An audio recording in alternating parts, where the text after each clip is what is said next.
మీరు ఒక ట్రేడ్ తీసుకొని లాస్ అయ్యారనుకోండి, వితిన్ నెక్స్ట్ 2 మినిట్స్లో మళ్ళీ ఎంట్రీ పెట్టేస్తారు. ఎందుకు? దానికి రీజన్ మీ బ్రెయిన్కి లాస్ అంటే ఒక ఓపెన్ వూండ్ లాంటిది. అది క్లోజ్ చేయాలంటే దానికి ఇమీడియట్ ఫిక్స్ కావాలి. అందుకే మీ బ్రెయిన్ ఏం చెప్తుందంటే, ఇప్పుడే రికవర్ చేసి ఇంకో ట్రేడ్ తీసుకో, ఈ డ్యామేజ్ ఎలా అయినా కంట్రోల్ చేయాలి.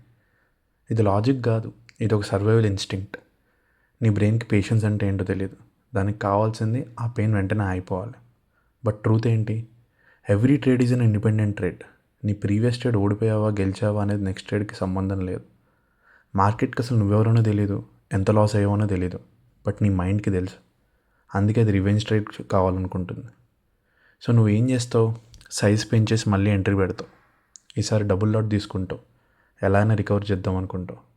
ఇది ప్రాబబిలిటీ కాదు. నువ్వు మార్కెట్ అనాలిసిస్ చేయట్లేదు, నీ పెయిన్తో నువ్వు ఫైట్ చేస్తున్నావు. రిజల్ట్ ఏంటి? సెకండ్ ట్రేడ్ కూడా ఓడిపోతావు. ఎందుకంటే డెసిషన్ నువ్వు తీసుకోలేదు, లాజికల్గా తీసుకోలేదు, యాంగర్ తీసుకుంది. ఇప్పుడు నువ్వు 2-3 ట్రేడ్స్ లాస్ అయ్యావు అనుకో, మైండ్ ఇంకా ప్యానిక్ అవుతుంది. ఈ సైకిల్ మళ్ళీ మళ్ళీ రిపీట్ అవుతుంది. చివరికి ఏం జరుగుతుందంటే, ఒక లాస్ అవ్వగానే క్లోజ్ చేయాల్సిన డే అకౌంట్ బ్లో అయ్యాకే క్లోజ్ అవుతుంది. ఇది ఒక ట్రేడర్కి జరిగే most dangerous cycle. Loss, then anger, then revenge entry, bigger loss, panic and account blow. ఈ సైకిల్ని ఎలా బ్రేక్ చేయాలి? నేను ఒక 3-4 టిప్స్ చెప్తా. ఫస్ట్ టిప్, లాస్ అయిన వెంటనే స్క్రీన్ క్లోజ్ చేసి ఒక 10 మినిట్స్ ఏదైనా పని చేయి. ఒక కామెడీ వీడియో చూడు.